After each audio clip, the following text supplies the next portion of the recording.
Okay, I think we're going to go get started now. All the chairs are out, so hopefully you either have a chair or you're going to be okay standing.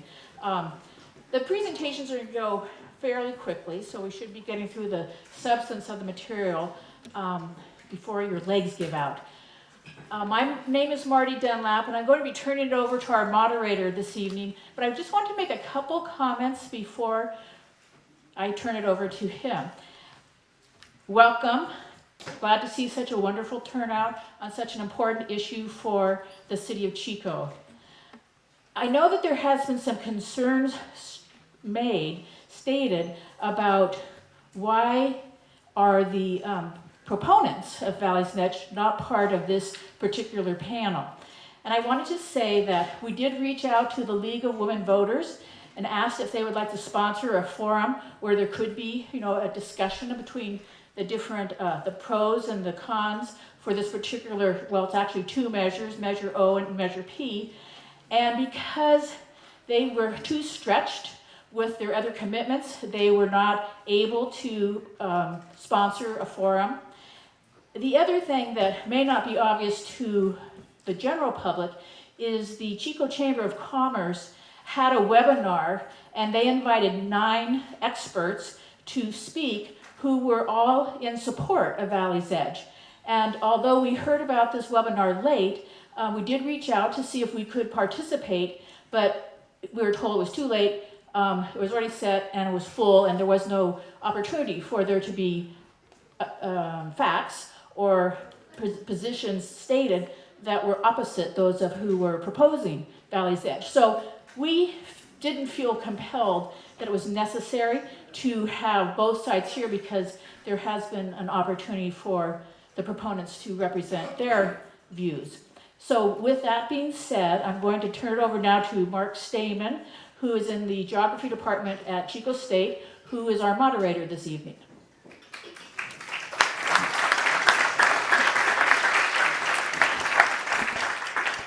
All right, welcome everyone to a panel presentation on the proposed Valley's Edge development.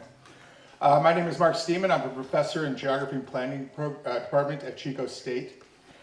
I canceled a similar panel I organized at Calusa Hall due to a statute in California election law that stipulates state funds cannot be spent to influence an election. The law is vague. It's unclear what is and what is not allowed in such a situation. Changing the makeup of the panel was no guarantee of staying out of court. Fortunately, another group stepped forward to rent a room in the VMU to ensure those state funds would be spent, and we were set. The night before the event, however, the director of the AS informed me that they canceled the reservation after threats from someone claiming to be from Assemblyman Gallagher's office. So now here we are here. It's important to note that the university, however, was not opposed to this event. They recognize, like I do, that not everything has to be a debate. In fact, it's rare to hear all sides of an issue at once and then be able to decide what you believe. Much more often you hear something about a subject, then later on you hear something different about the subject, and maybe later you hear something entirely different about that same subject, and you must decide what you believe each and every time. It's not always easy. There's been a lot of information to take in about Valley's Edge. The developers have a website, ChicoValley'sEdge, all one word, .com. On January 16th, the Chico Chamber of Commerce held an online panel discussion via Zoom over the Valley's Edge specific plan. You can find a recording on the Chamber's website. As you heard, all of the speakers on that panel supported the project, and that is fine. You often gain a greater understanding with in-depth discussions like that, and I encourage you to visit those websites and learn more about why they supported the project. The folks here tonight feel differently about the proposed development. They also have websites of information I'm sure they're going to share with you. Then once again, you must decide what you believe about the project yourself. Tonight we have 8 speakers. All have promised to be brief. After a quick introduction from Eric Nilsson, we'll hear from Marty Dunlap, Addison Winslow, Jacqueline Chase, Alan Harthorn, Jared Geiser, and Susan Tchudi. David Welch will make some concluding remarks, and then I'll open it up for questions. My goal is to start those questions at 7:45, now 7:50. We're a little late, so let's go ahead and get started. I will introduce each speaker individually, starting with Eric Nilsson. Eric Nilsson has lived in Chico with his wife Julie since 1986. He's a retired educator and founding principal of the Inspire School of the Arts and Sciences. He currently serves on the board of the Butte Environmental Council and the Rotary Foundation. He's passionate about the transition to clean energy and stewardships of the earth and all its gifts. Eric.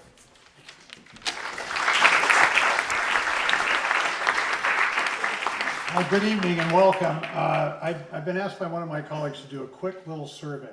A show of hands, how many people have seen any television ads for the Yes on P, for Yes on Valley's Edge? Show of hands.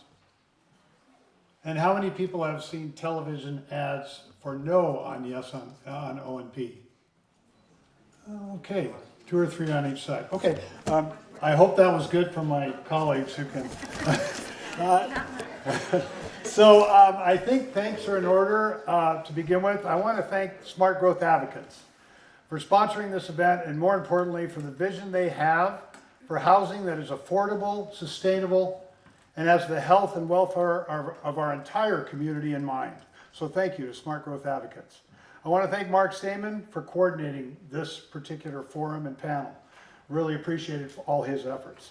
I want to thank the panelists, Susan, Alan, Addison, Marty, Jacqueline, and Jared, for the research and the work they have done to bring awareness of these issues at hand. And especially I want to thank all of you for being here to participate in this very important discussion. And yes, important and even critical, this discussion is to Chico's health and sustainability. That is why the Chico community must have the data and evidence to make an informed decision about Valley's Edge. The people on this panel have been researching the key issues at stake: affordable housing and places available to build, the fire risk, loss of habitat, water depletion, greenhouse gas emissions, traffic, and alternate transportation. We know that there are 2 critical things that cannot be mitigated by the developers of Valley's Edge at their own admission. Number 1, greenhouse gas emissions. In a time of climate crisis and knowing that these emissions have a significant impact on global warming and climate disasters, it makes little sense to go forward with a sprawl development of this kind. 2, they cannot mitigate viewshed and aesthetics. We live here because we value open space and habitat for the animals and plants that provide the foundation of our sustainability. In 2020, World Wildlife's Living Planet report documented that since 1970, the Earth's biodiversity has declined 68%, mostly due to loss of habitat from human activity and climate change. This is Chico's opportunity to preserve these 1,448 acres for the well-being of the entire community, knowing we have the capacity to provide housing without the sprawl development that is Valley's Edge, housing close to the city's core, the kind of smart and affordable growth that promotes clean forms of transportation, conservation of water, clean air, and protection of the land that sustains us. And I want to thank you again for coming, and I want to encourage all of you to vote, to be active, to get out there and ask others to vote. Thank you very much.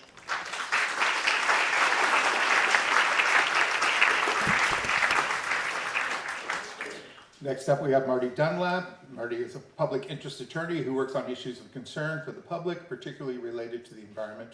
She formerly worked at CSU Chico's Institutional Research Department and conducted statistical research studies for Butte College. Marty.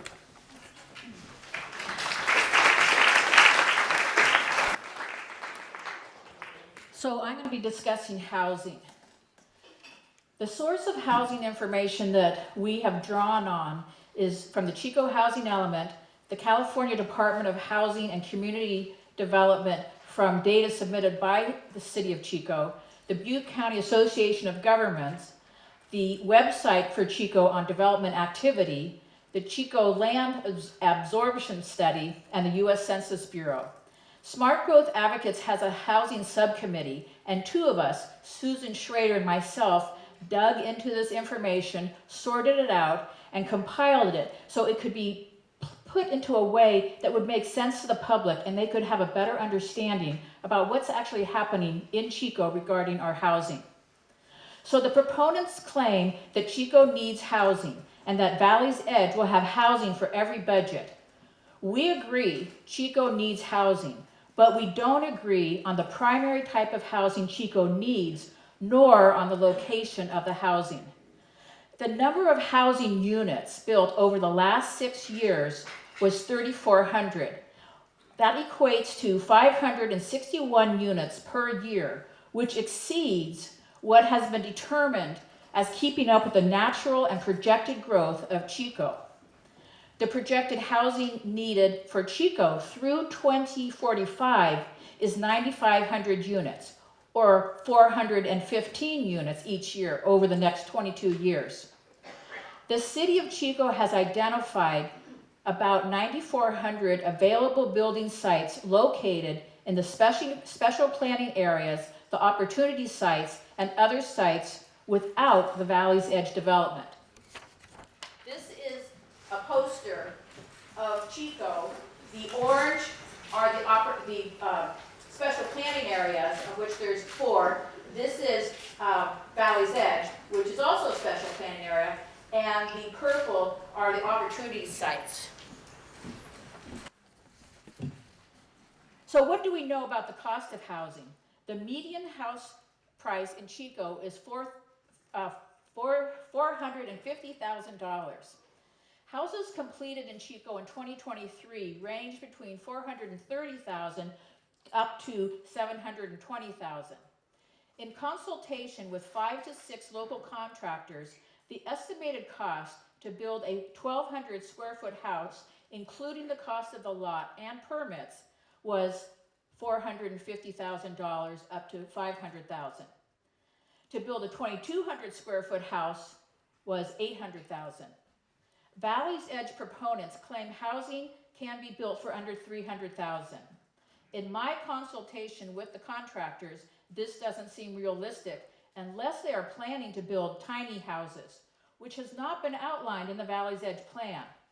A townhouse at 10,000 square feet would cost $425,000. Chico does need affordable housing. What does affordable housing actually mean? Because Chico's annual median income for a household is $66,000 a year, to afford a single-family home in Chico, a household requires an annual income of over $80,000. Affordable housing is for households with an annual income of less than $80,000. And this type of housing typically is a multifamily unit, such as an apartment. Chico has neglected building affordable housing for 4 of the last 6 years, with only 1% of the housing units being built categorized as affordable. Beginning in 2022, with the influx of disaster relief money, Chico started to build more affordable housing. And in 2022 and 2023, the number of affordable housing units went from 1% up to 23%. The housing in progress, approved or proposed for Chico, is 2,400 units, and 50% of these are going to be affordable. The other 50% will be single-family homes. Chico's housing element indicates 68% of our housing needs to be in affordable housing. The Valley's Edge specific plan reflects only 6% of the nearly 2,800 housing units as affordable, and none have been identified to be tiny homes. Unfortunately, the Valley's Edge specific plan is a 20th century development that is not viable for this particular acreage with the issues and the priorities facing us in the 21st century. Thank you.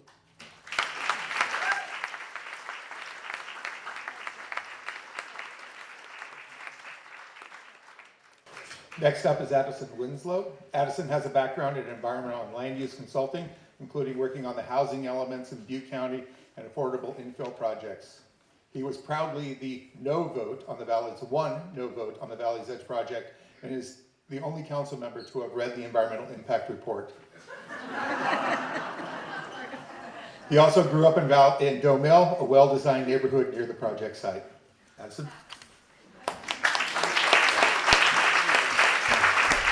Everybody, I might get into some weeds here because this is the subject. I was asked to speak on greenhouse gas emissions and transportation. And I'll just say I watched that Chamber of Commerce forum, and there were a couple things that stuck out to me as inaccurate. I don't think that they were intentionally said that way, but it was just an oversight. One of them was somebody saying that the two significant and unavoidable impacts of this development were found to be aesthetics and traffic. And aesthetics is true, that it was not traffic, and that's wrong for one or two reasons.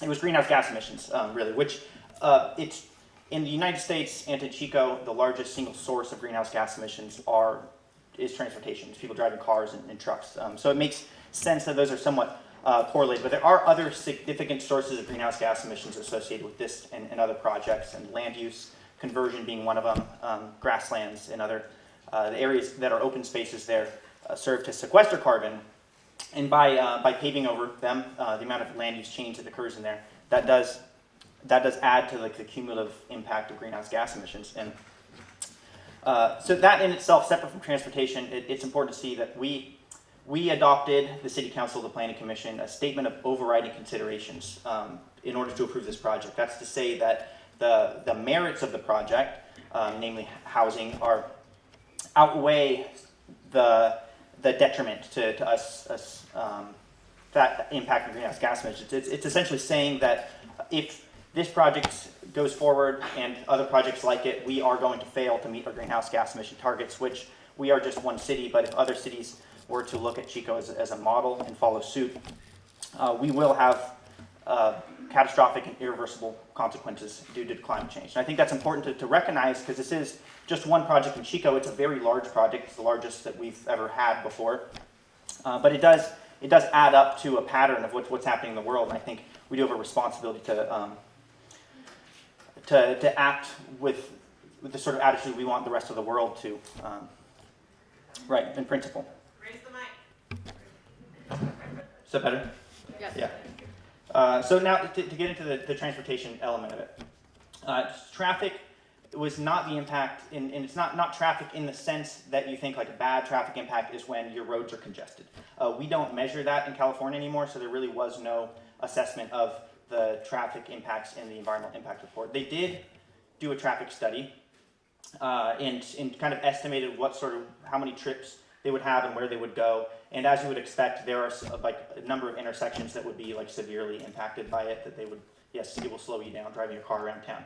That's kind of obvious, right? East 20th, you can't widen it. We don't have the right-of-way available. So even though Bruce Road is being widened now, it's Skyway and East 20th where you see the worst of those traffic impacts, for what it's worth. It's not really the top concern of mine, I'll say, but that is what was found. So there was somebody else who, a retired engineer in the Chamber of Commerce Forum, who generally I would say is a great source on all sorts of things, but he was wrong. He said that the traffic was found to be less than significant. They did not measure traffic in that way. They did fail to meet the city standards where they did measure it. And the transportation impact was found to be significant, but they said they can mitigate it. So now to get further into the weeds now, on just the transportation side, aside from traffic in terms of traffic congestion, what we consider a transportation impact in California is measuring vehicle miles traveled. This is because we're trying to get away from widening roads being the solution to traffic problems, where as long as we can widen all the streets around a development, it suddenly is environmentally beneficial. So we measure how much people are driving. This is really a new thing. There's a recent change to state law. This is one of the first vehicle miles traveled analyses that the city of Chico has undergone and adopted. So we did it in a particular, it's kind of, I guess it's a little bit of a Wild West in terms of doing it. So some of the details of how that happened. We had you measure by the average across the region. The region is what you decide it's going to be, and the environmental impact report took Butte County as a whole as the region as opposed to the city of Chico. So you're looking for a significant impact being if it's over 85% of the average, because we're trying to decrease vehicle miles traveled overall. And they said, when in response to the comments that I wrote for Butte Environmental Council on this, of like, why are we taking the county, which includes significant rural areas where people drive a lot more, to compare or to measure a development supposed to be part of the city of Chico. And they said, well, the city of Chico has not adopted their own thresholds at this point, as if it was just a flip of a coin. We can measure it by the Chico or by the county. They decided the county. They even amended the readily available statistics of county vehicle miles traveled to include people driving from in and out of the county. So they set really the most like dramatically inflated standard of how much people drive around here in order to make Valley's Edge seem better in comparison. That was the effect of it. They also, so half of this development is designated for seniors, but that's 55 and up. They took the assumption that seniors drive half as much as the general population, which it's interesting. So I tried to find statistics to see how true this was, and I found that in the 90s that actually was something true for seniors 65 and up.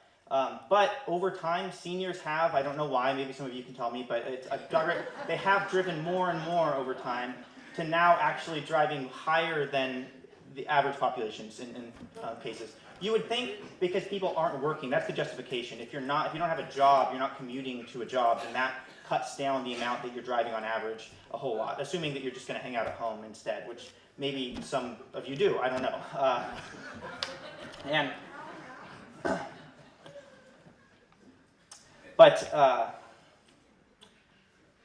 So one of the things that they didn't consider with that is this is 55 and up, it's not 65 and up.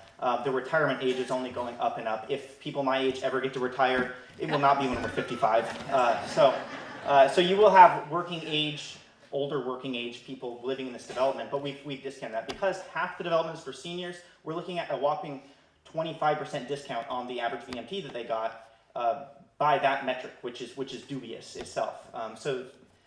There are just a couple other things to me about like breeze through, but I think they're important in a large scheme. They gave discounts, assuming that people are going to drive less because of the mixed use nature of the development.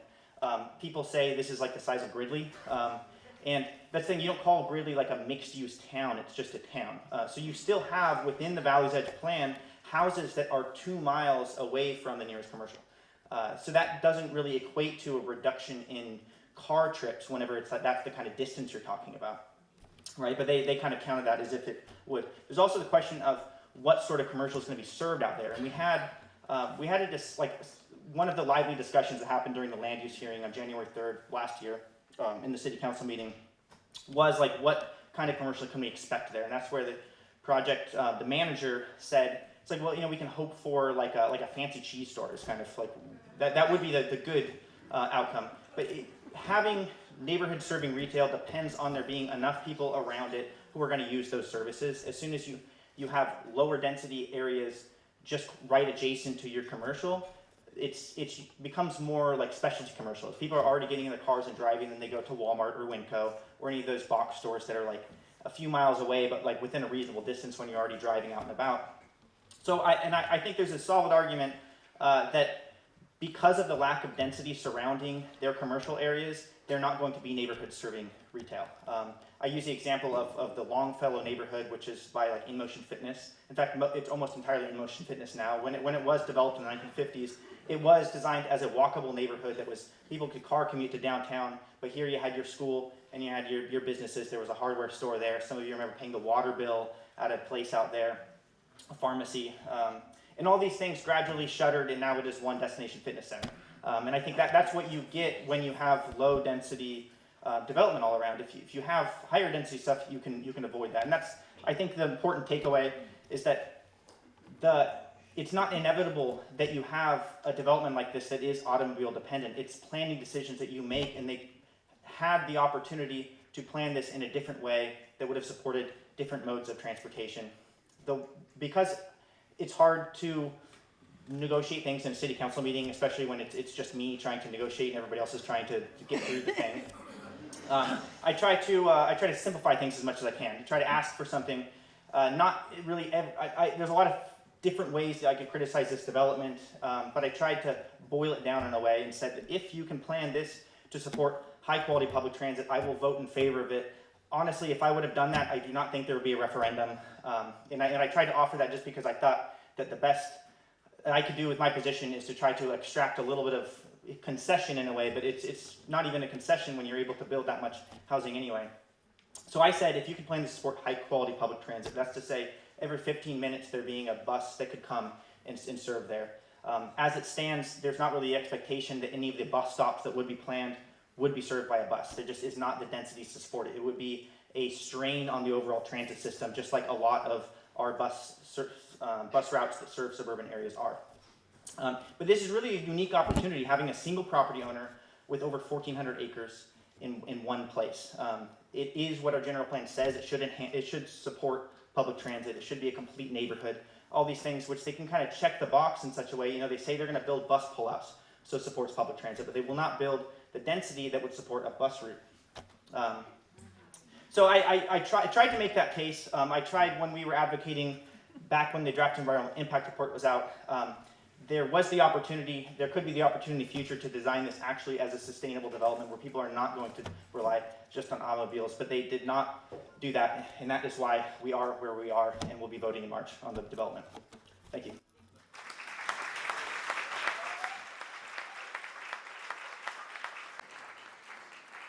All right. Next up, we have Jacqueline Chase. Jacque is a professor emerita of geography and planning at Chico State. She has researched fire in the California foothills since 2004.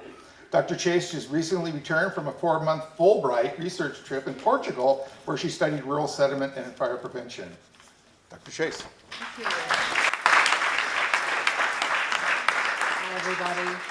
I thought I would start with a little story, since I'm going to be talking about fire. I was interviewed a couple of years ago by a Japanese television station that was interested in the recovery of paradise.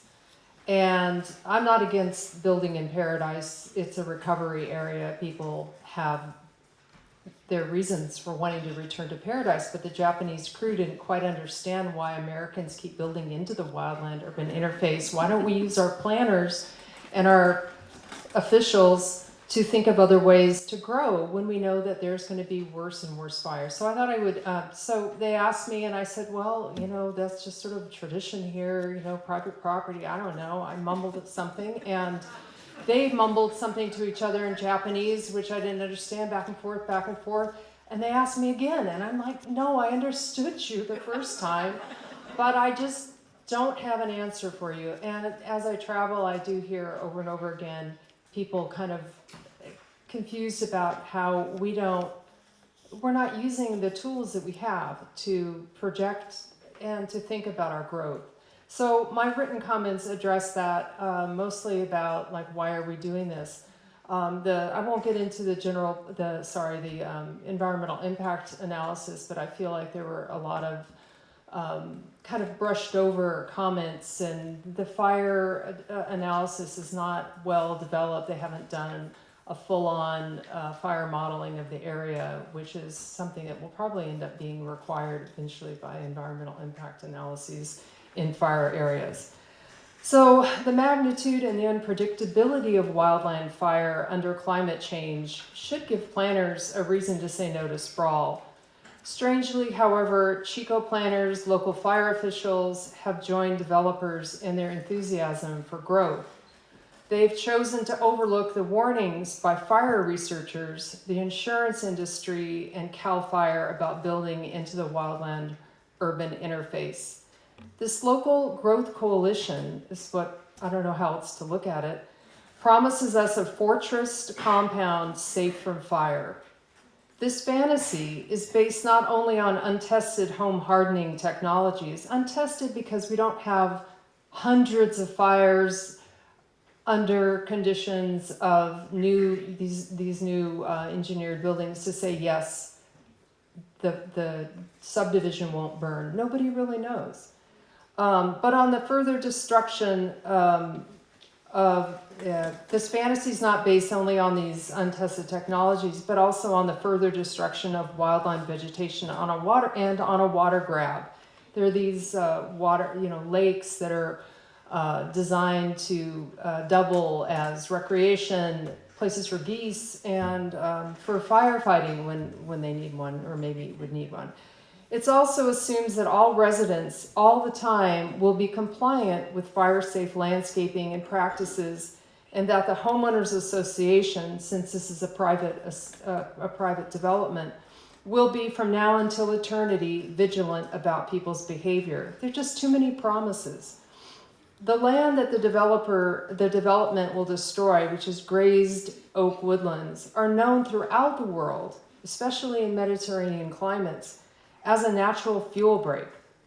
Forest fires, when they encounter this vegetation, tend to calm down and can be more manageable for firefighters. This project will destroy this buffer of land that could protect the city from a spreading wildfire coming from forested areas. We're in an era of what scientists are calling extreme fires. These are fires like those we've seen recently in Greece, Portugal, Colorado, Maui, Chile a few days ago, and in our own backyard, Paradise, Redding, Santa Rosa. These are all fires where people are quoted as saying, I've never seen anything like it. I never expected XYZ. They can't be put down. They burn into urban neighborhoods and they provoke massive destruction and death. They know no season, they can't be fought by conventional technologies, and they even create their own weather. Driven by wind and sparks, fires jump fuel breaks in defensible space. No fire scientists that I have read or talked to, even those who advocate the adoption of home hardening, which is kind of part of the story that the development is promising, believes that we can safely build in the wildland-urban interface. Most of these scientists are calling to limit sprawl into these spaces, like Valley's Edge plans to do. You can see science writer Elizabeth Colbert's article in the New Yorker on wildfire this past week as a good example, and she cites many of the researchers that I'm also kind of referring to. I mentioned the state institutions want a more judicious approach to growth in the wildland-urban interface. We need to listen to them. Here's one example from CAL FIRE, the state fire agency, as you all know. CAL FIRE recently changed the fire hazard designation of the area where Valley's Edge development is planned from moderate to high. Okay, it hasn't been signed off, but it's gone through 3 rounds of public comment, and this is the new fire hazard severity map that is going forward. That's what's going forward. It's an expression of the fire regime that we now live in and that we must adapt to. Thank you.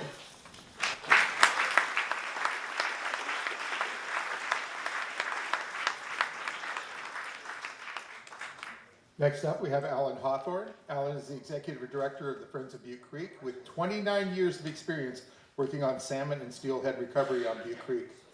He holds a Master of Science in Agriculture and a Bachelor of Arts in Geography. He's also a former board member of the Salmonoid Restoration Federation, Northern California Regional Land Trust, and the Certified Organic Farmers. Alan. Thank you, Mark. Those of you that know me know that I'm pretty much a water and a watershed guy.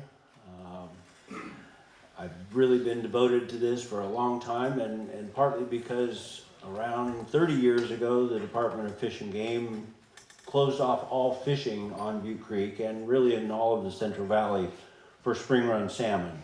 And although that wasn't my target species as a fisherman, it hit home because they closed the creek to all fishing. And when that happened, I went to my warden friend and said, what can I do? And he said, there's a meeting next week.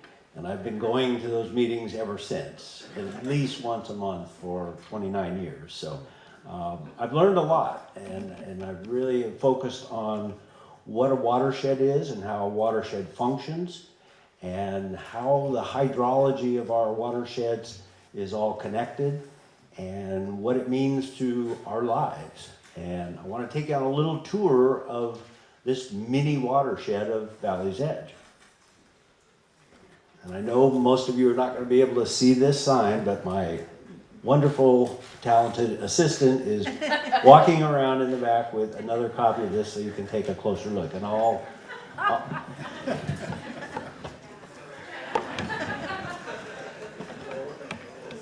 she's getting more attention than I do.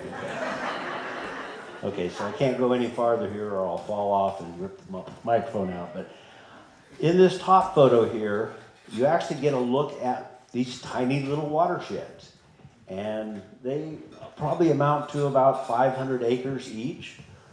There's one over here that comes down next to the 20th Street and the neighborhoods over here. After the campfire, we had a torrential rainstorm and the water was coming down so fast in that watershed that it plugged up in this neighborhood here, flooded many homes over here, spilled out across this whole floodplain here and was just literally everywhere. And it was all black water coming off of the burned area. Here's another little watershed over here, and you might start to recognize that the water coming down is coming down in between the rows of trees. And in between the rows of trees are these big wide open areas here. This is where they plan to build. Of course, they can't build on the streams. They can't take out all the trees. They're going to take out a lot of trees, but they're going to build on this land in between these little drainages. And thanks to a good friend, Tom Barrett, who provided us with these pictures over a year ago, we've learned that these areas are called MEMA mounds. And probably a lot of you have heard that word recently, but it's something that very few people know anything about. A year and a half ago, I had no idea what a MEMA mound was. But I've done a lot of research and I've learned a lot about how these function in the watershed, these tiny little watersheds. And it's a pretty impressive system that I think everybody needs to be aware of. This is something we could lose 100%. And I want to encourage you to do a little research on MEMA mounds.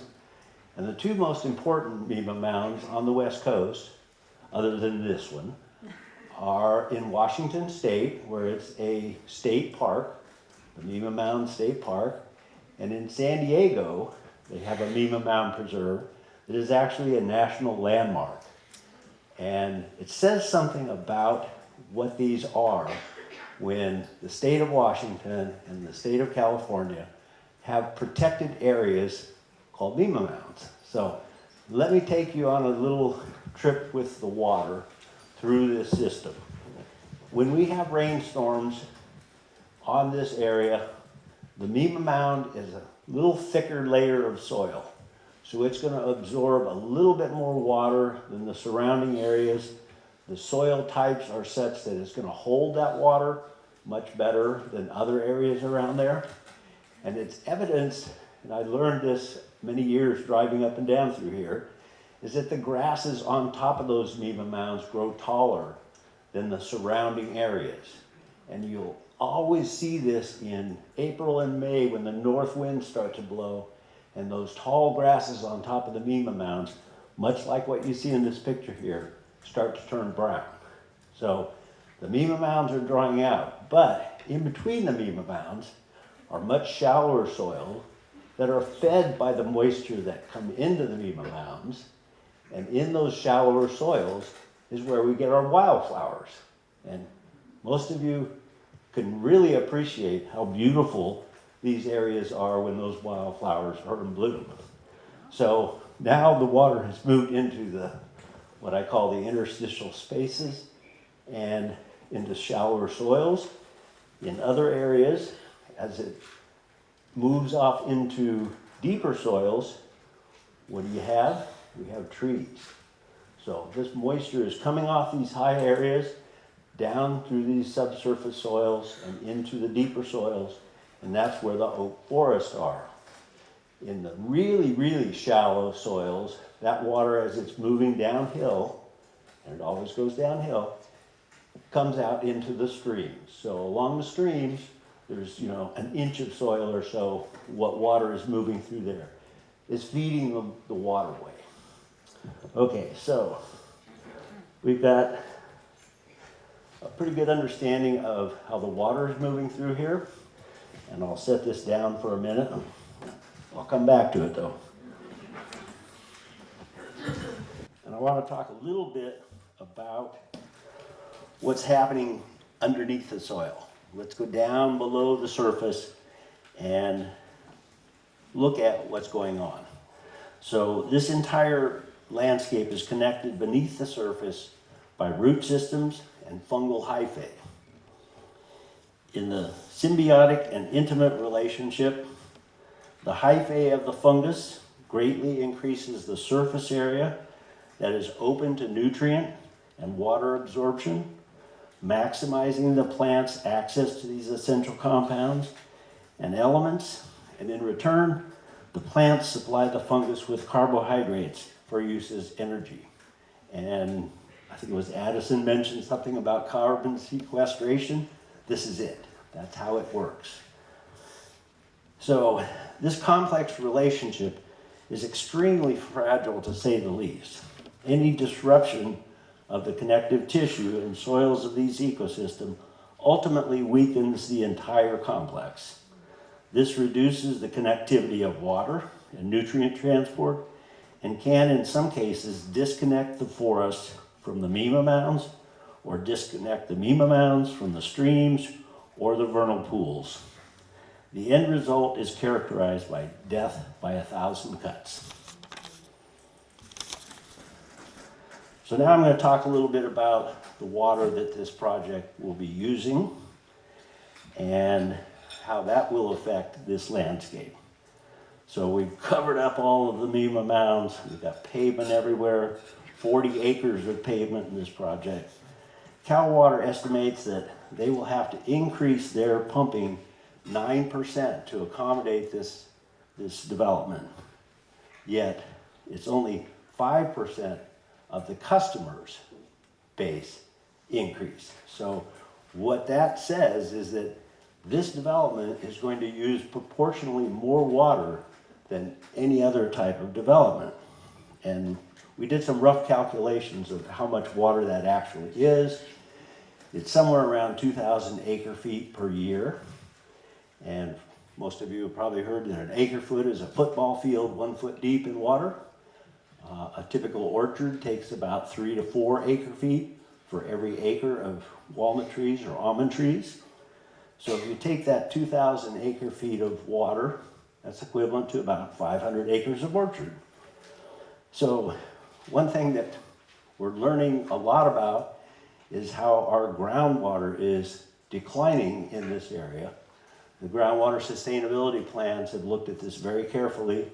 They're estimating that our overdraft of this Vina subbasin here is between 8,000 and 10,000 acre feet per year. So this is going to add another 2,000 acre foot draw on that declining water table. And the solutions that they're coming up with in the sustainability plan is to take ag land out of production, which is ironic because this is ag land right now. It's zoned for agriculture. It's really excellent grazing ground, as we see cows out there every spring. And at the same time, changing this over into urban development is going to further impact the agriculture out in the valley that is struggling to get enough water to survive as it is. So, what runs off of this type of development? Fertilizers, pesticides, pool chlorine, dog and cat waste, oil, brake dust, and tire shredding. And tire shredding is something we're learning more about. There's a chemical in tires that is killing salmon all across the Northwest. And they're learning more about it. Earth Justice is suing the tire companies over this right now. And it's all killing our valuable salmon. So, according to the EIR, all of this ends up in the Sacramento River. But what they fail to mention is that almost 90% of that water running off of this development into the Sacramento River is going to go down Butte Creek. And I'll get back to my picture here very quickly. You can see in the bottom of the picture, this is where all those little drainages end up. It's called the Little Chico Butte Creek Bypass. Takes water from Little Chico Creek directly over into Butte Creek, and that's where all the storm water from this project will end up. So the EIR doesn't really get into the details of the impacts to Butte Creek. And as you know, I'm very passionate about the last best run of wild spring run salmon in the state of California. We can't let this happen to our fish. Thank you.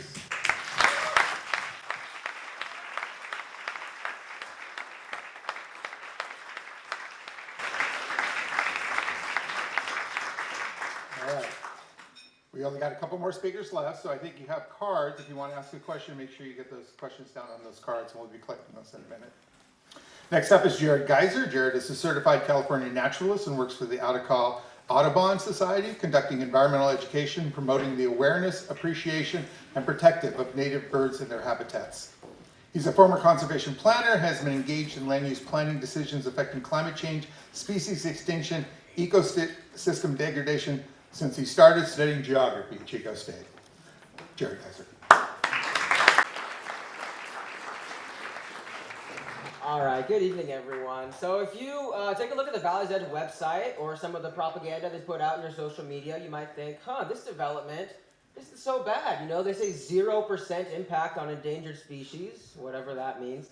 And then they say, we're saving all these oaks. It's like, no, these oaks are already there. They're already growing. They've been growing for centuries, some of them. And they can't just be replaced. It really just can't. Especially what can't be replaced is not the oaks themselves, but the habitat. And so that's what I'll be speaking about today, is the habitat loss that would happen as a result of the Valley's Edge development. And I hope to dispel some of the greenwashing that I myself have seen out there for this development. So let's go start with oak woodlands, for instance. Oak woodlands are a really important ecosystem, really important. The oaks are really important themselves for the Sacramento Valley and for a variety of animals that live here year-round and that come in. So scientists have found over 300 species of different organisms that actually depend upon the oak tree. So they really support a wide breadth of life and are considered keystone species for our ecosystems here. And so 40% of all the oak woodlands on the site will be destroyed, would be developed. And that, what we're talking about in acreage is 200 acres. So 200 acres of oak woodlands would be lost as a result of the development of this site in the way that's planned. And oak woodlands aren't just important for the acorns and the myriad of species that use that. There's also a really unique animal called the ring-tailed cat. And the ring-tailed cat lives in these oak woodlands, running from grassland to oak tree to the creeks, all around the Valley's Edge site. We use a variety of the habitats. And Department of Fish and Wildlife said that the loss of habitat and the fragmentation of habitat will be impacting these animals. And so we're talking about negative impacts to mammals now, countless to bird species. I can't list all of the bird species that'll be impacted, but we're talking about not just impacting the scrub jays, those blue and white birds that you and I see everywhere outside of our house in our neighborhoods, but we're talking about impacting species that have been facing drastic declines since the 1970s. In some cases, 50%, in some cases, 76% population declines in the case of the yellow-billed magpie and the horned lark.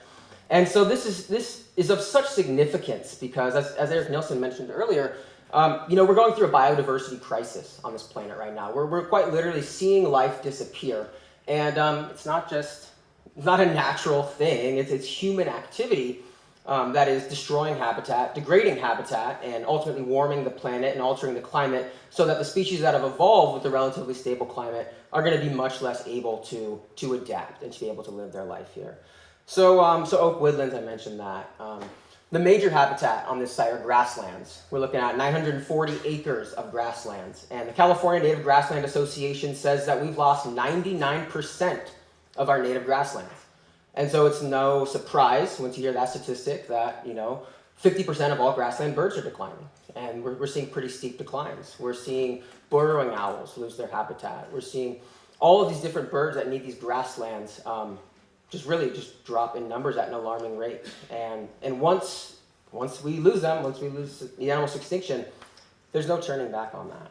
And so the habitat here is of significance because this isn't just an isolated site in the middle of a really healthy, abundant landscape. It's a site at the edge of a massive city, surrounded with different land uses that aren't always the natural habitat land use. And so the Department of Fish and Wildlife, CDFW, submitted comments and said that the cumulative impacts, not just of this development, Valley's Edge, but of the other developments that have already occurred in the area and the other developments that are planned for, the cumulative impacts of all of these would be significant on biological resources. And so it's really critical that we acknowledge the habitat loss that would happen from this development.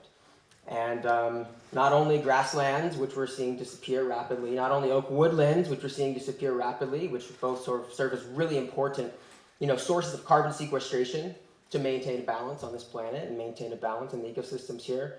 But also we're talking about wetlands. We're talking about vernal pools here, a type of ecosystem that is largely gone as a result of poor land use decisions, as a result of commercial residential development and conversion of natural habitats to agriculture. And so why do vernal pools matter? We're talking about really sensitive ecosystems that support an incredible diversity of rare flora, rare fauna, such as fairy shrimp. We actually have fairies here in Butte County, believe it or not, and they're living in these vernal pools, which you might call a little puddle or a pond. But they actually support incredible diversity of life: amphibians, reptiles, songbirds, waterfowl, shorebirds. These are really important elements of the landscape, and we would see kind of what little remains, largely lost to development. In the case of wetlands, 20% of all the wetlands on the site would be directly developed. It's 1.25 acres out of 6.25 acres, and so it's really important that we look at this project with the facts in mind about the habitat loss that would occur, the impacts to the species, and make sure that we fact check claims that we might see online that aren't supported by sources, that aren't actually true. So in the case of the endangered species, I know I mentioned that statistic or that misinformation that was put out by the project proponents that there'd be 0% impact on endangered species. Yet the environmental impact report mentions indirect impacts that would happen to the Butte County Metaphome on these preserves. So they're not planning on building a home right on top of the little tiny patch of Butte County Metaphome, but they'd be building them adjacent to it, so they draw a little circle around, not destroy it, but there would be indirect impacts that were articulated, such as dust, construction impacts, things like that. And they went as far to say the Department of Fish and Wildlife went as far to say in their EIR comments that the Butte County Metaphome could actually be extirpated from the site. And in the cities, or in the city's response to that comment, they said, it is difficult to guarantee that we could prevent the long-term extirpation of Butte County Metaphome. And so extirpation is localized extinction, and that really doesn't sound like 0% impact to me, causing them to be extinct on the site. So I urge you to go to AltaCal Audubon's website, altacal.org. Under our conservation tab, you can click our Valley's Edge page, and you can see a compilation of factual information relating to how this project would impact the habitat there. And so you can download a factual summary report that I created and see more information there. So I encourage you to do that. Thank you.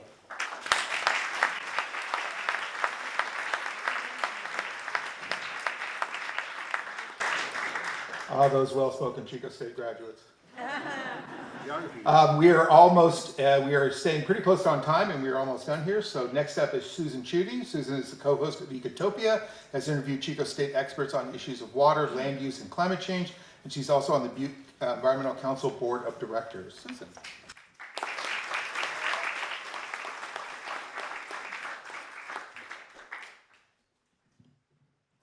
If not Valley's Edge, then what? Smart growth.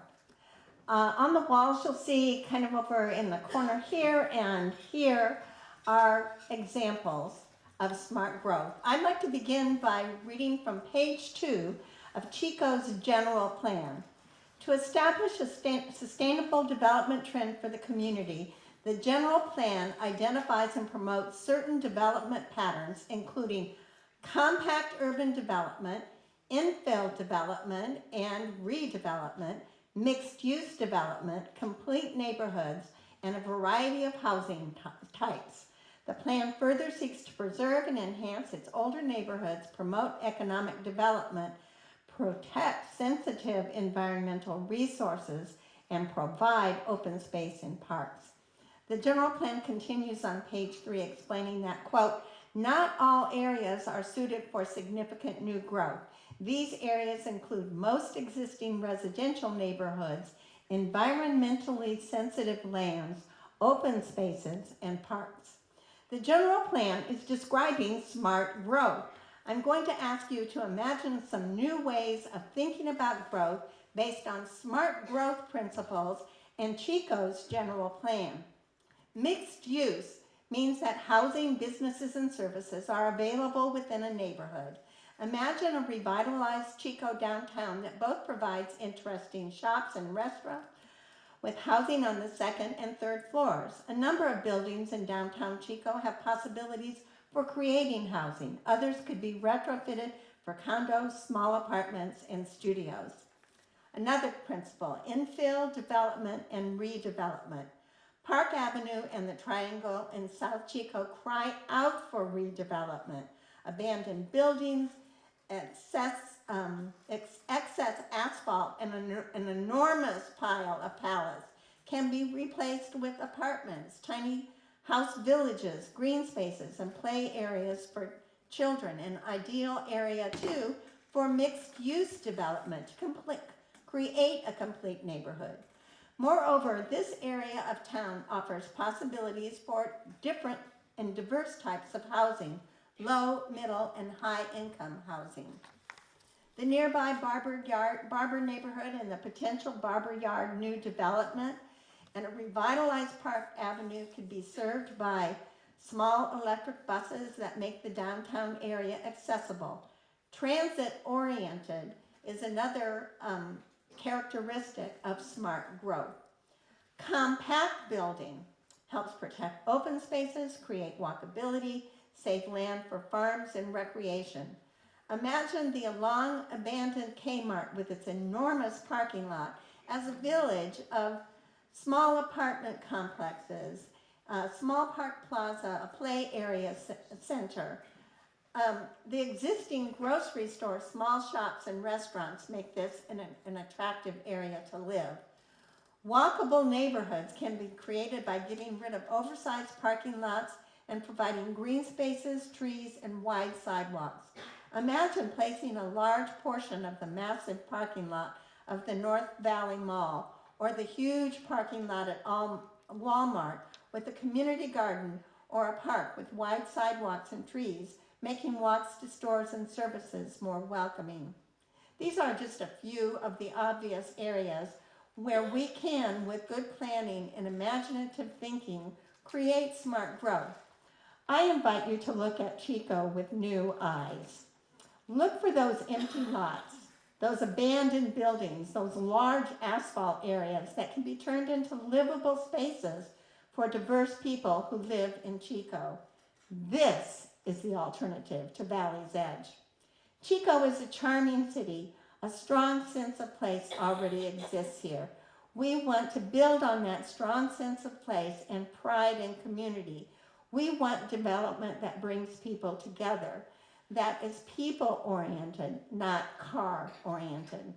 As you can see from Marty's map here and from her presentation, Chico can manage population growth and housing growth, but this effort takes imagination and a willingness of planners and developers to adapt to a changing world.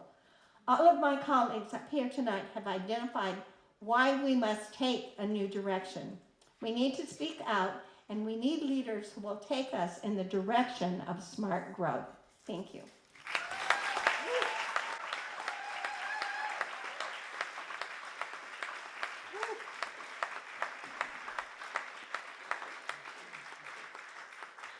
This podium's still on fire. All right. Okay, we're almost ready for questions. So I'd ask now if you have a question card, please hold it up and someone will come pick it up from you. It'll take us a minute here to do this. If I was just to add one comment to the ones that have been made here, Addison pointed out that this project required an overriding consideration on climate for its passage. I would just add that every plan that the city of Chico has passed since 2008 has required an overriding consideration on climate, including the general plan. So when people tell you that this follows the general plan, well, yeah, the general plan for the city of Chico is to destroy the climate. Mark. With that, Mark. huh? One more person. I know. I'm waiting for cards to get picked up. I got it. Okay. All right. To close up, we have someone here now. We got David Welch, who's going to wrap up for us here. David is a retired nurse, a union activist, a cycling advocate, the highest of callings, and a 44-year resident of Chico. David.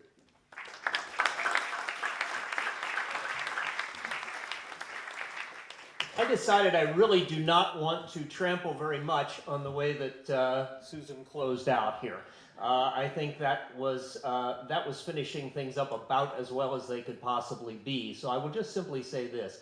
The reality of this thing as we see it is that the price we all pay for it in various ways, whether it's in traffic or habitat loss or whatever, the price is spread across all of us, and the benefits really go to a very few. So after we finish our question period tonight, I want to encourage anyone who feels motivated to do so. There will be at the table back in the back corner, we'll be taking opportunities for people to sign up to volunteer in various ways to help us and give us information that we can use to get people organized to do some volunteering in these final works. We have lots of possible things to do. Some of them as simple as just taking information cards around to people's doors and things like that. So anyway, I think I'll turn it back to Dr. Mark, and hopefully we will have some of you volunteering with us.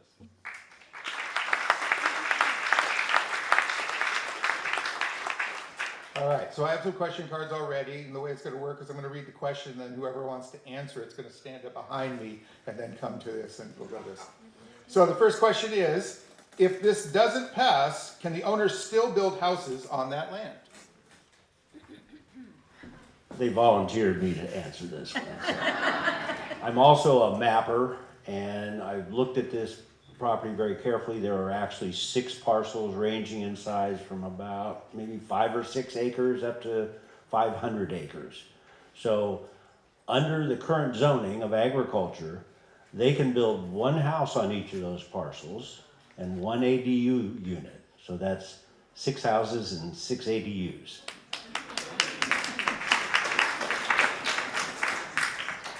All right, who's got the questions back there? I got one more. Help me out here. So we get the questions brought up. The next question is on affordable housing. The question is, housing prices are determined by the market demand, which is driven mostly by money supply and interest rates. How is the developer responsible for housing prices? Okay, so the state of California requires that all cities, jurisdictions pass a housing element. This is our housing plan to address the different kinds of needs of housing we have, from very low income, moderate, and above moderate. The way that they determine whether a city is adequately planning for it is based on density. They use density as a proxy for affordability because you get economies of scale out of building higher density. You share walls, you share foundations, you share roofs, you share land, you share HOA fees if that's a thing. Costs for maintaining fire breaks, all these things can be shared among them, and it makes the cost lower overall. So it's a decision to prioritize larger lots and larger homes that are going to be inherently more expensive.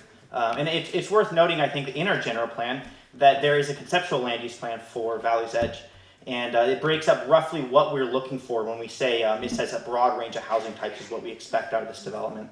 And in that, it's so far off in some ways the moderate income housing, which is a lot of the pretty kind of potentially missing middle stuff that is shown in the marketing materials and such. That's roughly consistent. The medium high density, where you can actually have affordable housing, what Housing Community Development Department of California will count as viable for affordable housing, they cut in half. The entirety of that other half of those units was used to increase the low density sprawl. So we get further reaches up the ridgelines, which erodes that fire break. And it was taking housing that would have been viable for affordable housing, and they shifted over into luxury housing because density is a legitimate proxy for affordability.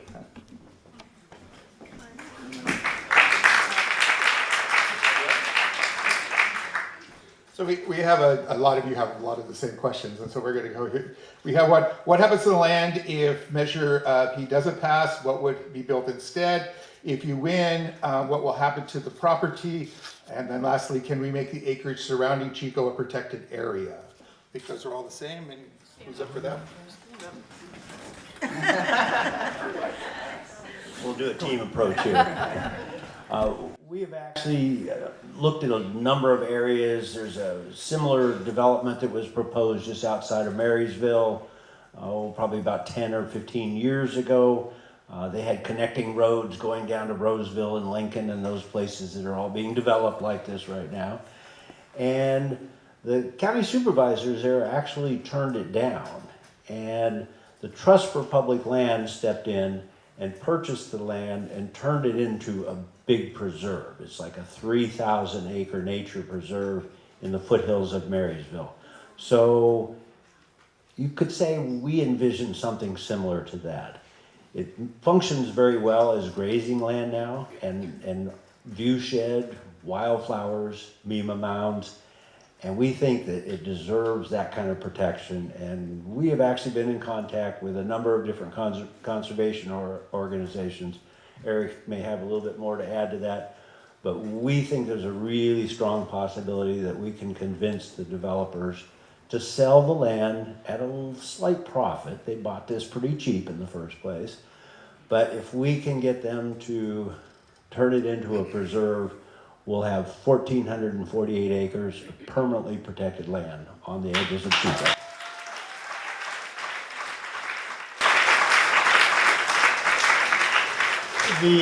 California is part of a national and international movement to preserve 30% of all land and water for biodiversity.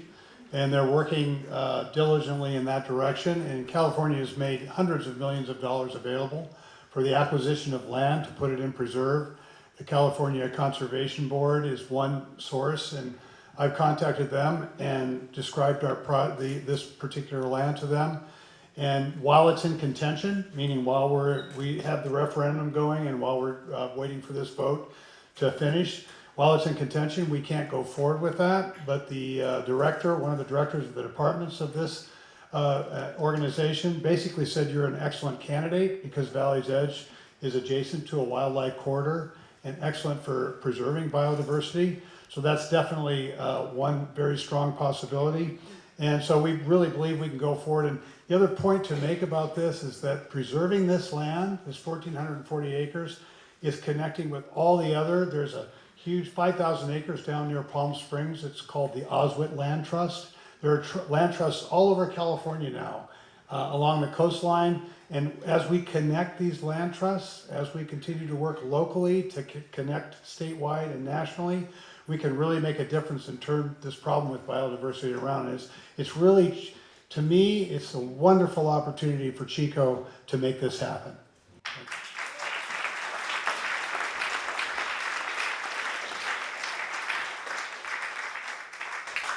This question is, what kind of housing development projects would be needed if approved to reach the 68% affordable housing target goal? Assuming this is what other projects would need to be developed. Well, yeah, so like I said before, it's that it is the zoning that generally determines whether a project is viable for affordable housing. But just because you have a higher density project doesn't really make it affordable. When you talk about affordability, it's like a third of the income of the tenant going in, and we're looking at like average or below moderate incomes for our area. Without public subsidies, you're not really getting affordable housing. Tiny houses can kind of do that. You can have like home shares and stuff. We try our best with some things. Yeah, you get as close as you can by having higher density development projects. Thank you, sir. Something you want to add to that? Yeah, sure. Yeah, something else to add to that is not sprawling. So when you do suburban sprawl or any kind of urban sprawl, you have to bring all the infrastructure out to a new location. So, sewer pipes are not cheap. So we're sending expensive infrastructure, water lines, electrical infrastructure. All this infrastructure needs to be taken further out from the urban core. So by developing the opportunity sites identified in the general plan as centrally located places for growth, these developments would then be able to utilize existing city infrastructure. So there would be less economic burden to develop these homes. And so that could result in cost savings on the housing costs as well. And homes in these opportunity sites would likely be far denser. If you look at the zoning of these opportunity sites, they're more than 2 units per acre. You know, they're putting more housing units per area of land, and this is critically important because the human population is growing.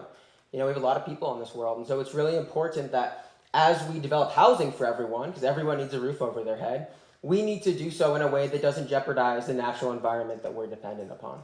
And so higher density housing integrated with other, you know, with housing for all income levels in these opportunity sites would really be the best type of development to meet the sustainability goals for Chico as well as the housing goals.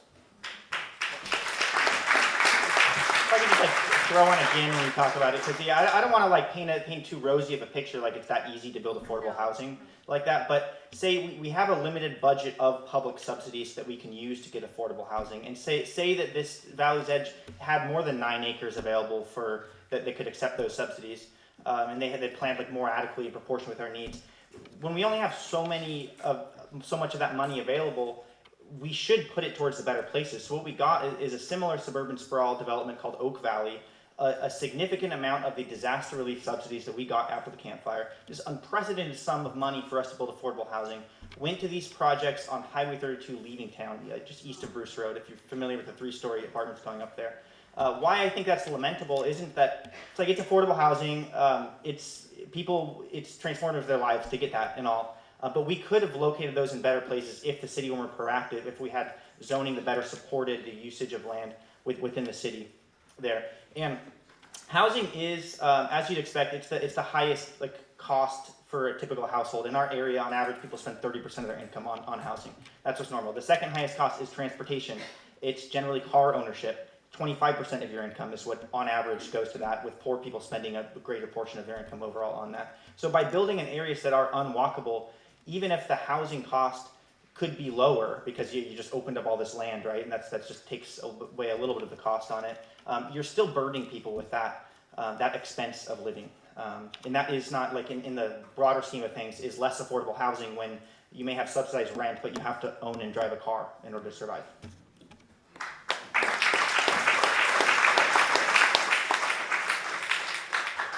All right, we've got quite a few questions like this, and I'll just ask this is the simplest one. How can we take this information to our neighbors?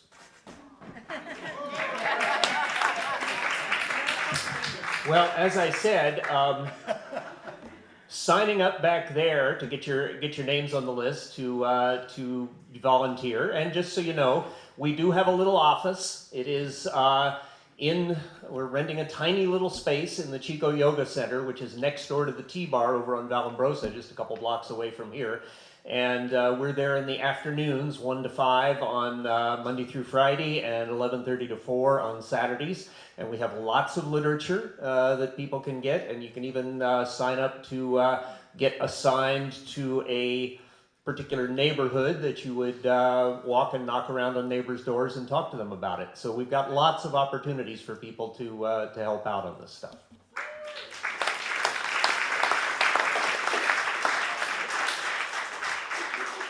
All right.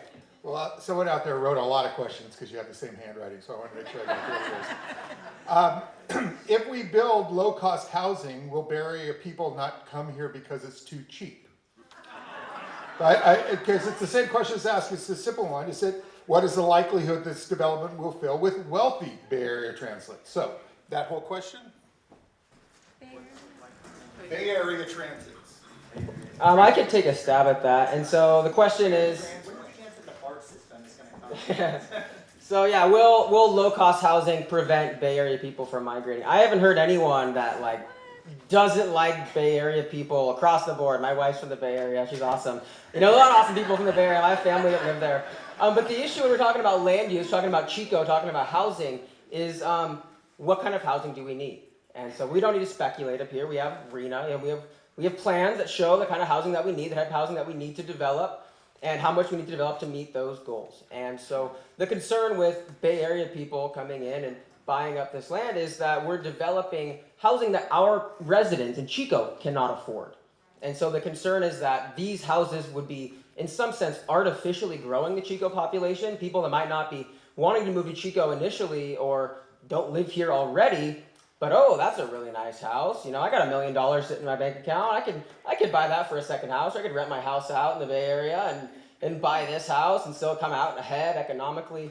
And so I think that's more of the concern, is not keeping Bay Area people out. I haven't heard anyone really like adamantly push that, as much as we should be really focusing our housing development to meet the housing needs of our community, not developing housing to meet the what's the way to phrase this? The desires of the industry that would get rich off of this type of development, the realtor industry, the developer industry.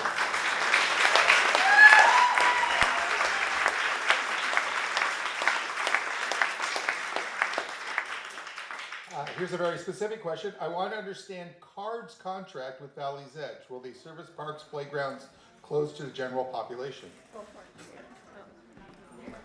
Oh boy.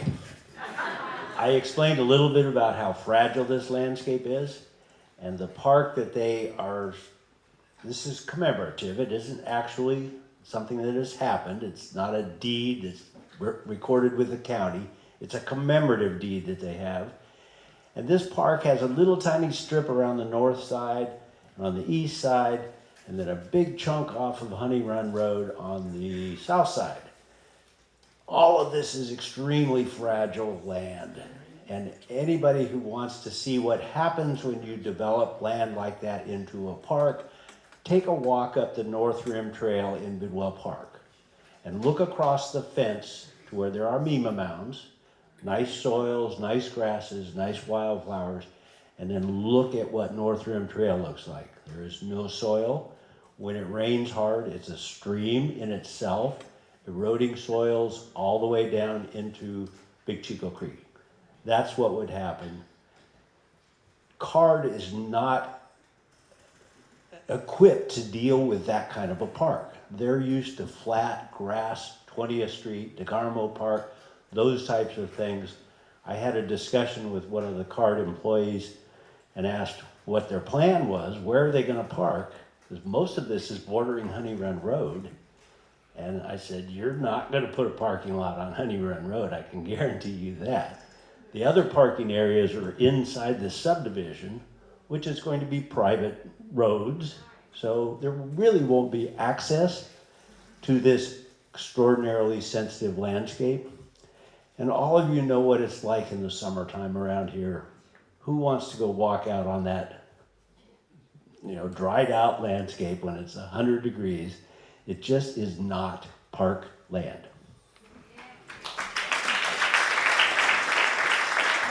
To give a different angle on this, is that there's, it's a disappointing thing. It's something that I've been against, that to the extent that this is a private development, right? They're developing this to be so people can't even go and walk there. Like in California Park, you're supposed to have a HOA ID in order to walk around, right? And that's like a level of exclusivity that I don't think belongs in a city like we have, right?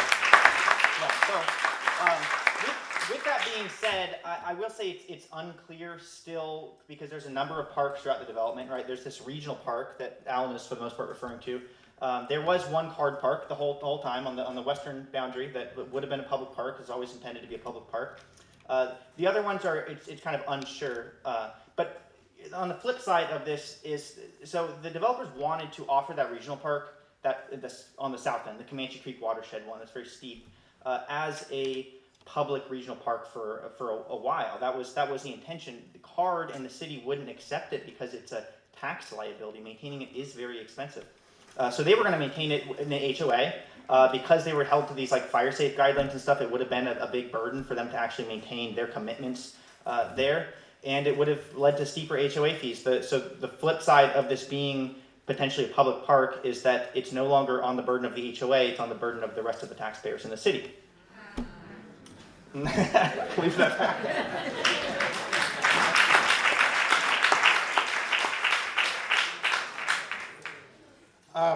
This one is about the topic of, I think, doctors and healthcare services. We don't have enough doctors. They can't afford, they're not moving here, healthcare workers. I think this is also just for workers in general. How does it affected by Valley's Edge? Okay, so this one in particular I have knowledge on because my mom works with a bunch of doctors at Enloe, so I always get the scoop on where doctors are living in town. Because it's true that there are a lot of, doctors can make a lot of money, and people who make a lot of money sometimes like big houses, so they live out on Kiefer Road, freaking place, Songbird Lane, that's a lot of there's a lot of doctors who live in big houses out there. But recently, most of the doctors that have moved into town have moved into Marion Park. There's also a couple doctors that live in what I would call the only like genuinely luxury apartment complex in town. It was developed by my colleague Tom Van Overbeck. It's called the Arcadian, and it's like 2 blocks from Enloe, so they walk to work there, which I think is great.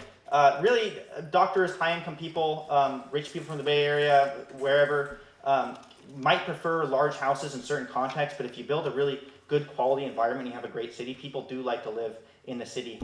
Hence, some of the richest people in town live on like Woodland Avenue, you know, in the middle of town, and they walk downtown all the time. And Marion Park itself also is developing a really good quality environment that people from other areas with a lot of money like oftentimes, and so they're living in there too. So there are other options available to accommodate healthcare providers, and we're actually seeing it right now with just the recent doctors that have moved to town.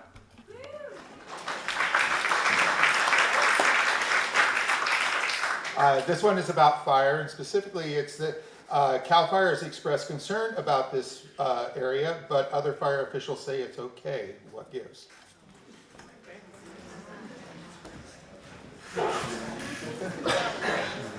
I feel like I already asked what gives on that one myself, because I do see the disconnect. They can disagree, but what I feel needs to be done with the argument in favor by fire officials here is they need to do the research, as much research as they put into the, ironically, the Chico wildfire protection plan that did fire modeling. It does have very specific zoning, or if you will, detail on the areas that are of very high risk, which happen to be in some cases aligning adjacent to the the Valley's Edge plan, ironically. So the CAL FIRE doesn't have skin in the game, I guess, in terms of its interest in this or that development and its belief that that is going to do, you know, benefit the city or any city. It uses the latest fire modeling to pretty much assign, they don't call it risk, they call it hazard to the state's responsibility areas. So there are going to be, they're not using the same, they're not working at the same level of detail in the models that they're using. And in fact, it turns out that the CEQA is eventually probably going to require that any development that is being proposed in a wildland urban interface or in a high risk or high hazard area do the modeling that would create various scenarios. That's where things are going now, is scenario building. And they would come up with, well, if you build it this way, the winds that come at this time of year are likely to push fire through the development this way, so don't build it there, or don't build it this way. That kind of detail was totally missing from the plan, from the EIR, and our local fire officials are saying nothing about that.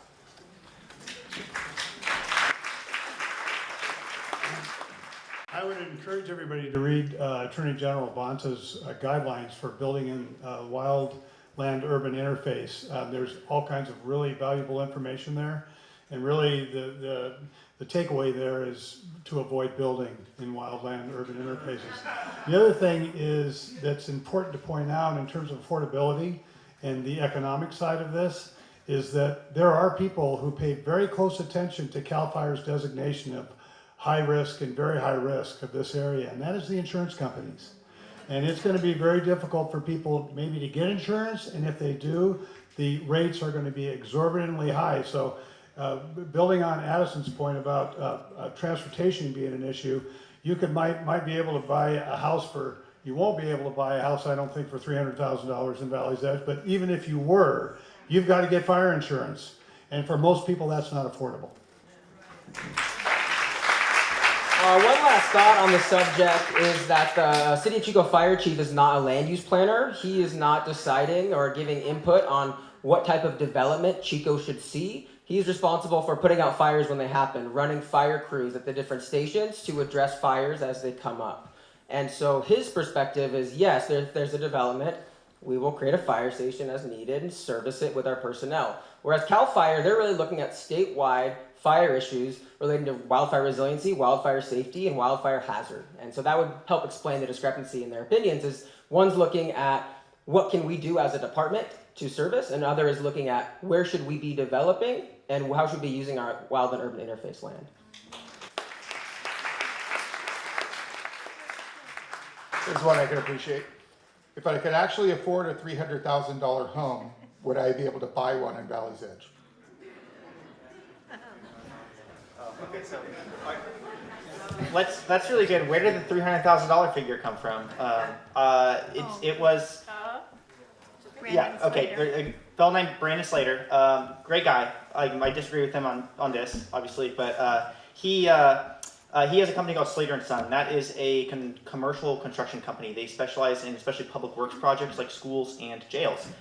He has very recently gotten into a personal venture of residential construction on a small scale, doing some infill projects. He built 6 small houses, as small as was legally allowed, adjacent to 20th Street Park, and is leasing them to CHAP at a really low rate. You know, it really is pushing the bounds of what can be done.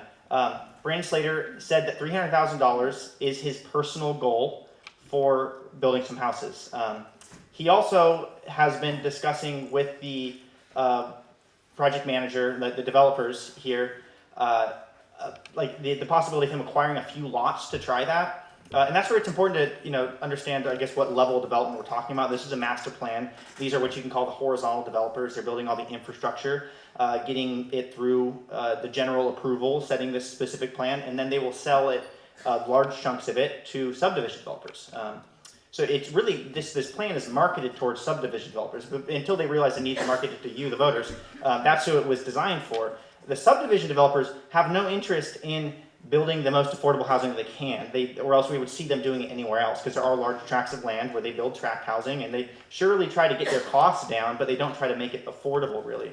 So could Brandon Slater do that?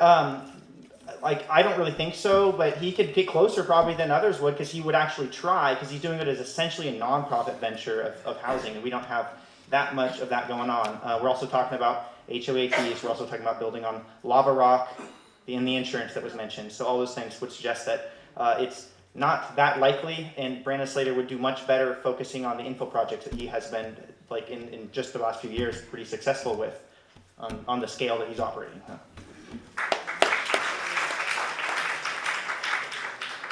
So we got a few questions like how do we divert land investors to focus on affordable housing? How do we get the Planning Commission to adopt real-time updates on housing? How do we get the general plan revised in order to address our environment and situations with fire, et cetera? All great questions, somewhat beyond the scope of what we're doing here tonight. So we'll end with this one. I think I know where this is coming from at least. Valley's Edge is defeated. The next day, after your party, what happens up there? I like at least their analogy of where it's going with this one, right? But then what happens? We already have done this a couple times where we went up to the developer and said, how much do you want for the land? And that's what we would do.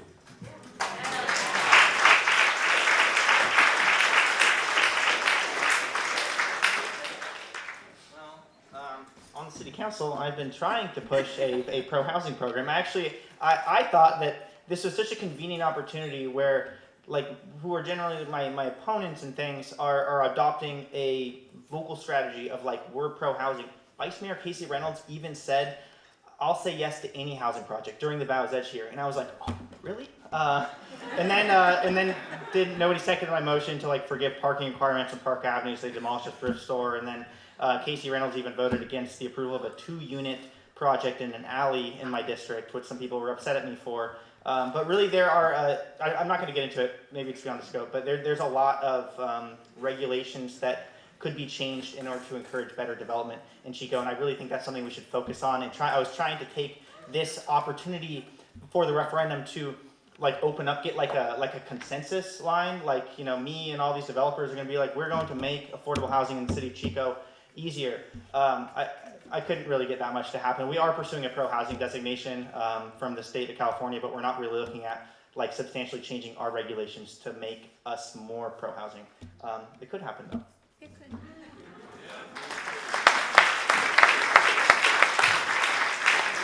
All right.